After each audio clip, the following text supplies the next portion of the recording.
7 of a series called Elevate Your Life. And we have this sweet little guidebooks that we have. And the purpose of this series is we wanted to kick off this new year.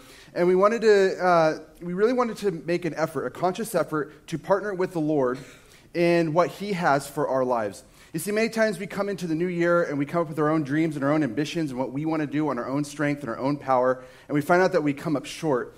But as a church, we wanted to be very intentional in partnering with God and what that looks like to allow the Lord to be in control of our lives. To say, Lord, what do you have for me? What does this look like to follow your plan for my life? What does it look like to partner with you in what you have for me as I serve in your kingdom?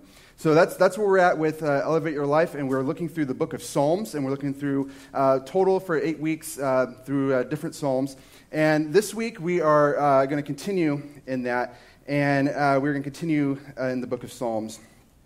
So if you have your guidebook with you, you can turn to page 86, and you can take notes for this morning. Now, a few years ago, I think about two and a half years ago, I lived in a house full of guys, and next door was a house full of girls. And there was this girl that lived there, and we did not like each other. And I mean, we were cordial, but we did not like each other. And in fact, I drove her nuts. Well, it came over after about a year. Our houses became really close. We became really good friends, and we'd hang out. And we'd hang out multiple times a week. And what we'd do after is we'd hang out, we'd play games or do whatever, and then we'd all separate and go to bed.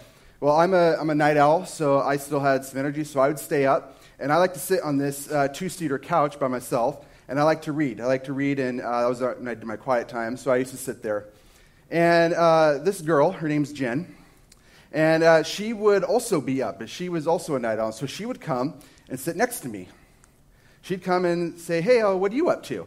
And I'd be like, "Hey, whoa, I'm trying to do my quiet time, but whatever, cool." So this happened. This happened over a couple months, and the quiet time turned into times of us talking. And it was really interesting because as we spent more time together, we began to know each other a little more. And after many months of this, and her secretly liking me, I did not know, as I began to know her and get to see inside of her own heart, I began to see a lot of qualities and attributes about her that I began to appreciate. And after some time, I began to see that these were some things that I really liked about her, and I too began to reciprocate those feelings, and I liked her as well. As the story goes, I ended up dating her, and we ended up getting married. And the cool thing is even now that we're married, the more I get to spend time with my wife, the more time that Jen and I spend together, the more and more we get to see each other's qualities and attributes. And an interesting thing happens is it actually draws us closer together. And I think it's really neat because it allows me to see a lifetime of a relationship with her. And I get to realize that I'm never going to fully know her, which is pretty cool because I'm always going to be learning something about her, and she's never going to fully know me. But yet there's a relational aspect to it that draws us together. And I think in a lot of relationships, as we look at it, if you think about your own life, you might have a spouse, or maybe you have a really good friend, maybe a sibling. You realize that the more time you spend together, the more you get to know that person, and the more you're drawn towards each other. And I think it's very similar in our relationship with God as well. You see, in order to get to know our Heavenly Father, we have to spend time with Him. And I think sometimes we can get stuck in, we can know a lot of things about Him, but we don't really get the opportunity to spend time with Him to get to know Him. And so as what we're going to see is that the more time we get to know Him, we see qualities and attributes about Him that actually draw our relationship with Him closer together. And I think we also, not only are we drawn closer together, but we really begin to have a deeper appreciation of who He is and how much He really loves us. And we get confronted with this question that if we truly desire to grow in our relationship with Him, we realize we got to be in relationship with Him. We actually have to make an effort to be in it. So this is actually our big idea for today. And it's this: to elevate your life, Draw near to the God who draws near to you. To elevate your life, draw near to the God who draws near to you. You see, God desires to be in relationship with us. He created us, and He shaped us and formed us to be relational human beings, and He desires to be in relationship with us. And we are meant to be in relationship with Him. Now, obviously the question is, okay, why draw near? And I think today we're going to see that there is a God who is intimately aware of who you are. There's also a God, same God who is deeply affectionate for you, and He has been since even before you've been born.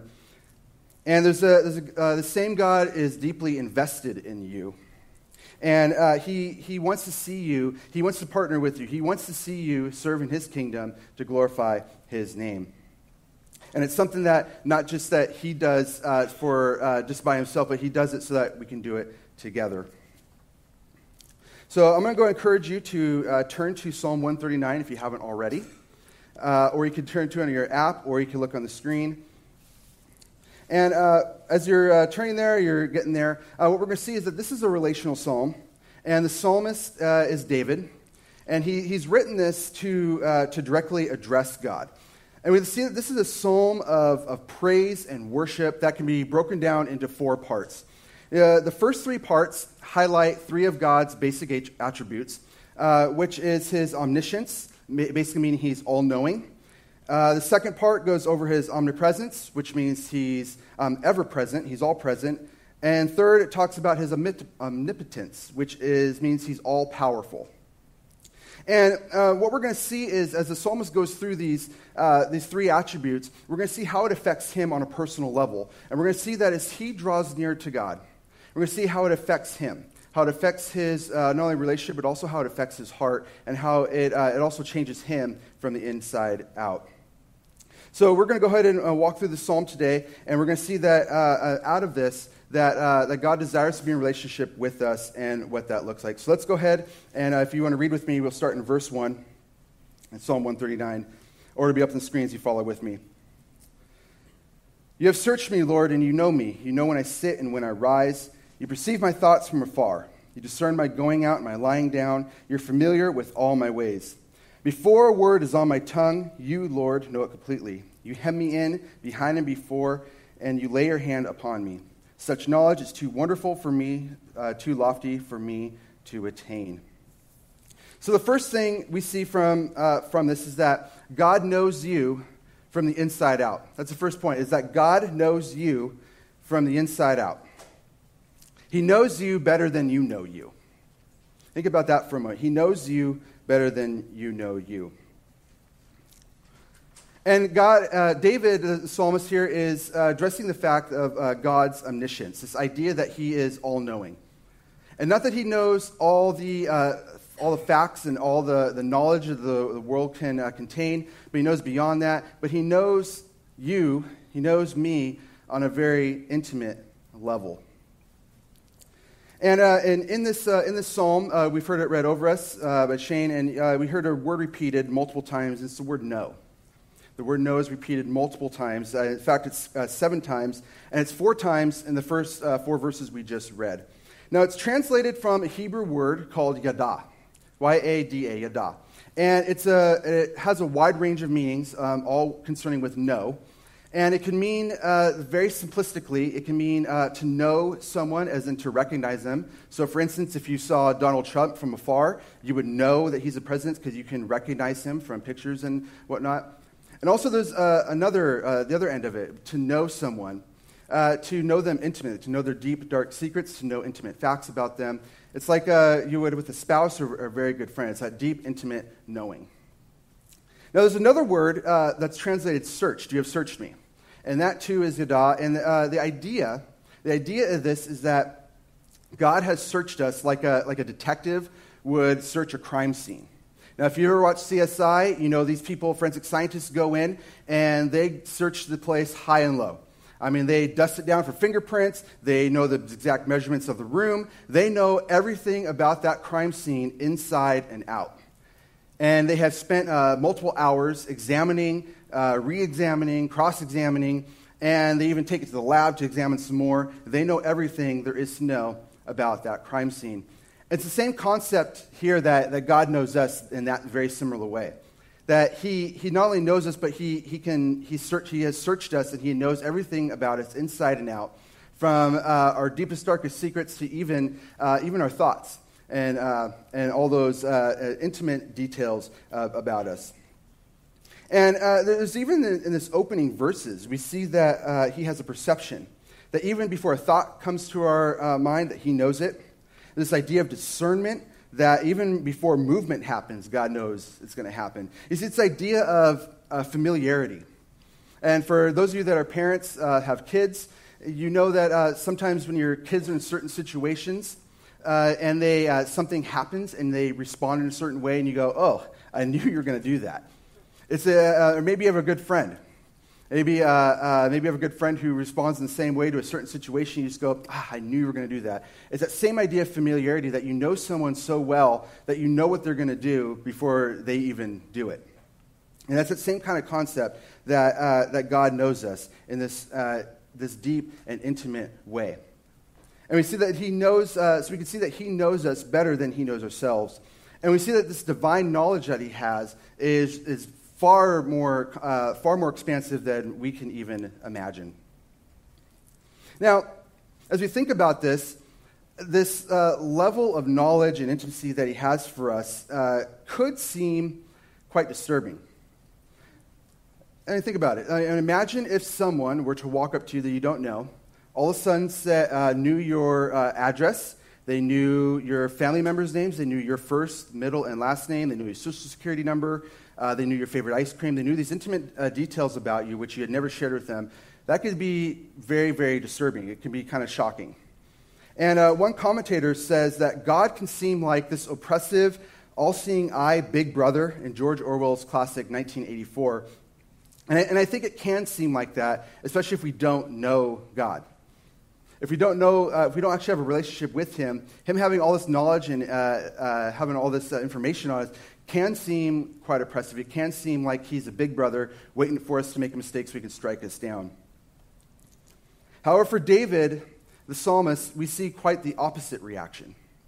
In fact, as we're reading through this, we see that he actually takes comfort. He takes joy in God knowing him so well. And that's because David himself has taken time to get to know God. He has drawn near to God as God draws near to him. And there's a reciprocation there, that David takes comfort in this. And I think for us, we can ask ourselves, who is God for you? Is he the oppressive big brother like in 1984, or is God the God you worship because he's your friend and he's your creator and he knows you well and you have a relationship? And again, for David, this is not a God whom he runs from, but in fact, he runs to. And he has a relationship when he takes comfort in. And so we see that as God has this intimate knowledge of us and he knows us knows us inside out, he is drawing us into relationship with him. But we also see that he is, not only is he drawing us in relationship with him, but we see that he is with us. Let me explain. Let's go ahead and continue reading in our psalm, starting in verse 7. He says this. He says, "Where can I go from your spirit? Where can I flee from your presence? If I go up to the heavens, you are there. If I make my bed in the depths, you are there. If I rise on the wings of the dawn, if I settle on the far side of the sea, even there your hand will guide me. Your right hand will hold me fast. If I say, surely the darkness will hide me and the light become night around me, even darkness will not be dark to you. The night will shine like the day, for darkness is as light to you." And the second thing we see, the second point we see is that God is present in your everyday circumstances. God is present in your everyday circumstances. Meaning this, wherever you go, you can't flee God. He is around us and he is near us and he wants to be. And at first glance, as we look at this, it can almost seem like David's trying to flee, but it's actually quite the opposite. It's David pondering the presence of God everywhere in his life. You see, David brings light the second attribute of God, his omnipotence, which means he is all present, he is everywhere. And David is reflecting on the fact that God is with him no matter where he goes. No matter where he goes. If he goes all the way east or west, he is with him. If he goes all the way up, all the way down, God is with him. Wherever he goes, God is with him. And the neat thing with this is that God is not just the big creator in the sky looking down, calling the shots, but God is here with us. No matter what we do, no matter what circumstances are going on, God is here with us. He is ever present and active and attentive to us. Notice again verse 11 and 12. It says, even if surely the darkness will hide me and the light will become night around me. I think what's so cool is that even when David says, even in the darkness, God is there. God is the light that shines in that darkness. And again, this concept of God being everywhere, God always being with us, watching us in a way, it can seem like oppressive big brother. But really, again, David really takes rest and comfort in the thought that no matter where he goes, no matter what he's doing, he knows God is with him. God is walking with him. God is there. And I think for a lot of us, is that kind of not what we desire in a relationship with someone? Don't we desire that sense of security that someone is with us, that God is with us, that he is present with us, that he is beside us and near us, even in the darkness. You see, David realizes that God won't leave him or forsake him. And that's the truth he's trying to communicate, that no matter what the circumstance, no matter what's going on in your life, God is there with you. Now, I don't know what may be going on in your life personally, whether maybe you're dealing with financial issues, maybe some issues at home, maybe relational issues, relationship issues with your kid, your spouse, a friend.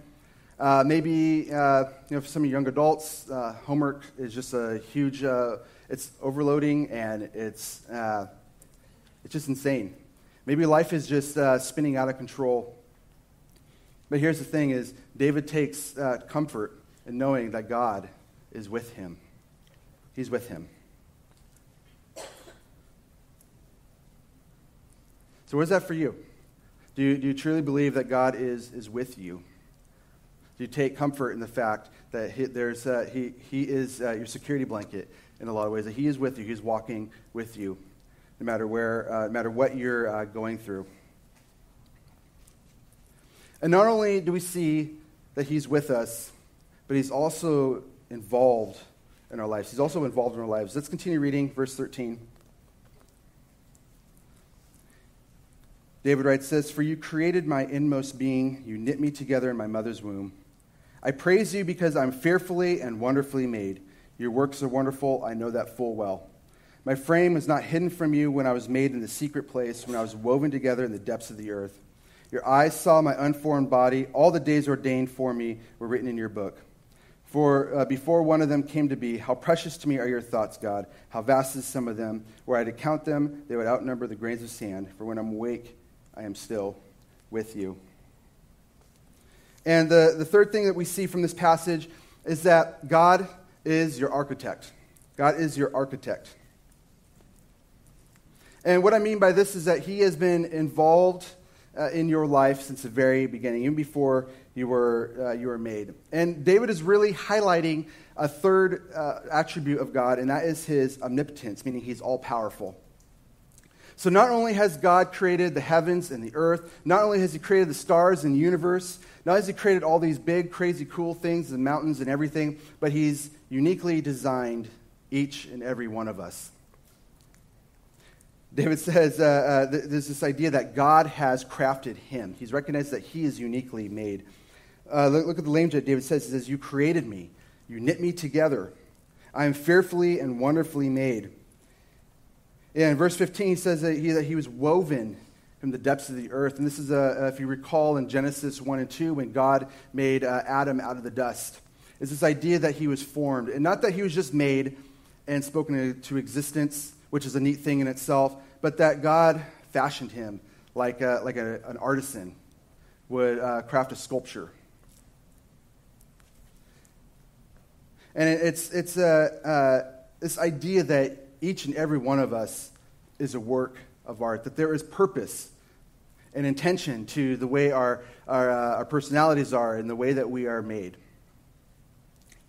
And I think along with this, we see that each and every one of us have significance to our lives and why God put us here.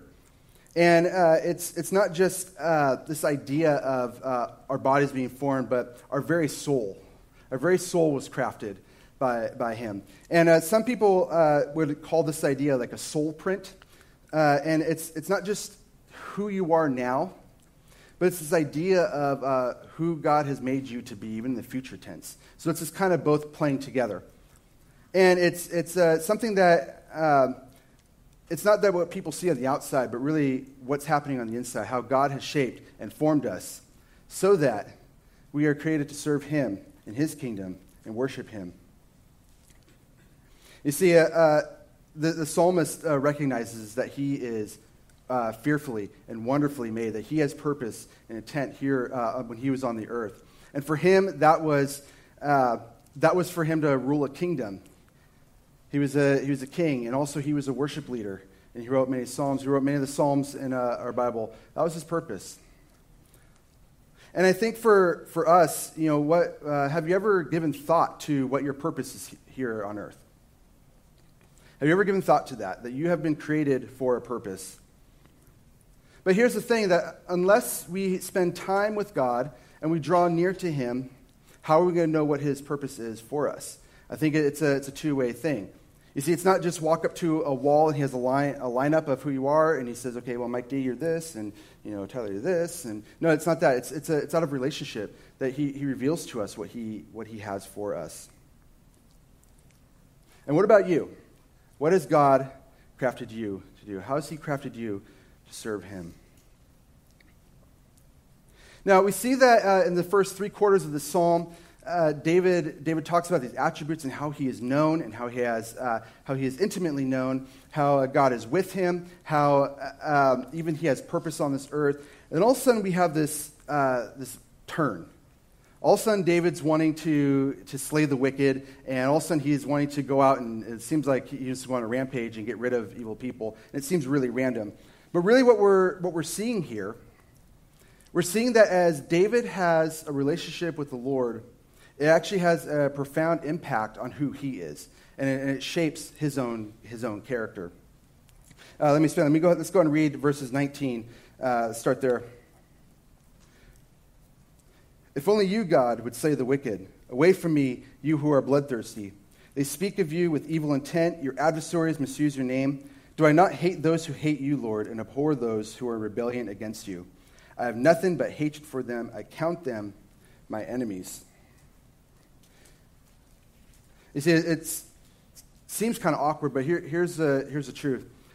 Because David has spent time to draw near to the Lord, what he has learned these qualities and attributes about God, and he's been learning a bit about God's character, and what he's found out that ultimately that God is holy. That's what he's trying to set up here, that God, you are holy. You are set apart from everything else in all of your creation. You are, in essence, you are what is good. And the psalmist comes to this point that he realizes that if he wants to be with God, he too has to have goodness in him. But there's this tension. There's this tension because as he wants to desire the things of the Lord, the things that are good, he recognizes there's also evil. And he goes to great lengths to distance himself. He goes to great lengths to say, I want to do away with evil. I want to do away with wickedness. I want to do away with sin. Lord, I want to be drawn into your presence. I want to be with you who is good and righteous. And then we come to the end here, verse 23. He says this, he says, search me, God, and know my heart. Test me and know my anxious thoughts. See if there's any offensive way in me, and lead me in the way everlasting. You see, the time that David spends with the Lord, he cannot help but recognize even the evil and the sin in his own heart. He recognizes that when he's next to and with a holy God, that he recognizes that he says, Lord, search me, know me. Again, this idea that, Lord, yes, I know you know everything about me, but Lord, search me, search through my heart, and reveal to me what's going on. Reveal to me in my heart what is not good. Show me these things. And I love he says, and lead me into your way, in the way everlasting. Lead me in the way where I can spend eternity with you. And our response this morning is that would we draw near to the God who draws near to us? Would we draw near to God who draws near to us? And I think the overarching question that really comes up here is, do you really want to be in relationship with God? Do you really desire that? I'm not asking you to answer that right now, but what we see that if it is yes, it's like, okay, now what's that look like? What does it look like to draw near to God? What does it actually look like in practicality to have this relationship with Him? Well, in a lot of ways, this is a tool for that. I'm not saying that this is the end-all, be-all answer, but going through this guidebook experience, our heart as a church is to have develop rhythms within our life. Rhythms that allow us to have a personal time with the Lord where we open the Word. And if we truly believe that this is spoken from Him, this is from Him, would we not want to spend time in that? Would we not want to get to know Him? And would we not want to spend time asking His Spirit to reveal in our lives the things that do not line up with what He has for us? Would we not want to know what He has for us? Would we not want to know how we could partner with Him to serve in His kingdom? And the second way is by coming together and worshiping as a family and saying together we proclaim the goodness and the greatness of God. A time where we can corporately come together and say, God, you are so great. You are so good, and we can't wait to be with you. But not only do we experience His presence here, that as we leave, we would continually be in His presence, and we would continually be in community, that we would be what we call life groups.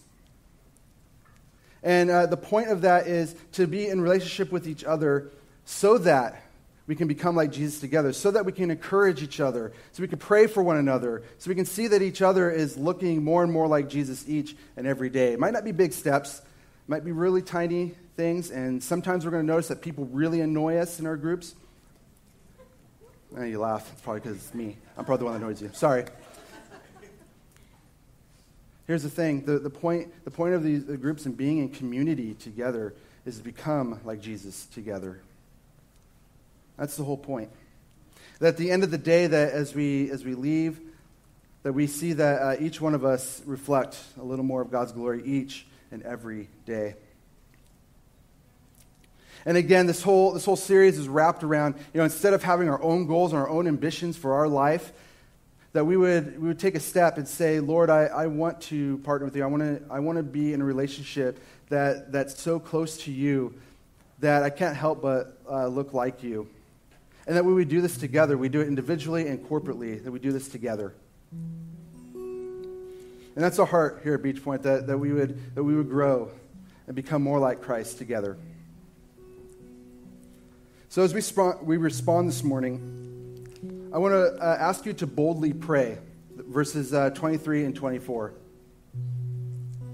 To search me, God. To search me. And not just that He would know, but that we would know individually. God, what's going on in my heart? And maybe you're in a place right now where you don't know the Lord. That's okay. I would encourage you to strongly, to boldly pray. God, search my heart. And ask Him, what are those reasons? What are the barriers in your life that are keeping you from relationship with the Lord? Maybe you've been in relationship with God for a long time, and maybe I get a sense that your relationship with Him is plateaued. I would encourage you to boldly pray, Lord, search my heart. What's going on? What's happening? Would you reveal these things and lead me in the way everlasting? So I actually want to encourage everyone to stand up together as we have a time of reflection. And I encourage you one or two things. We have people in the back, what we call the prayer cove. Not sure it's official, but back there. And I want to encourage you, if this is a moment where you want to pray with someone, and you want to pray this prayer with them, have them pray over you, pray with you, please feel free to go. It's not there's no judgment. There's no. This is a moment to learn, maybe a chance to learn how to ask God these things, how to ask Him to search your heart. But for those of us here, I'm going to ask you to put your hands out like this. It's a sense of receiving. In these next moments, let's boldly pray, Lord, search my heart. God, you know it. And would you reveal to me the things going on? And would you lead me in the way everlasting? So let's go and take a few moments. We'll pray, and we'll have an opportunity to respond and worship through song.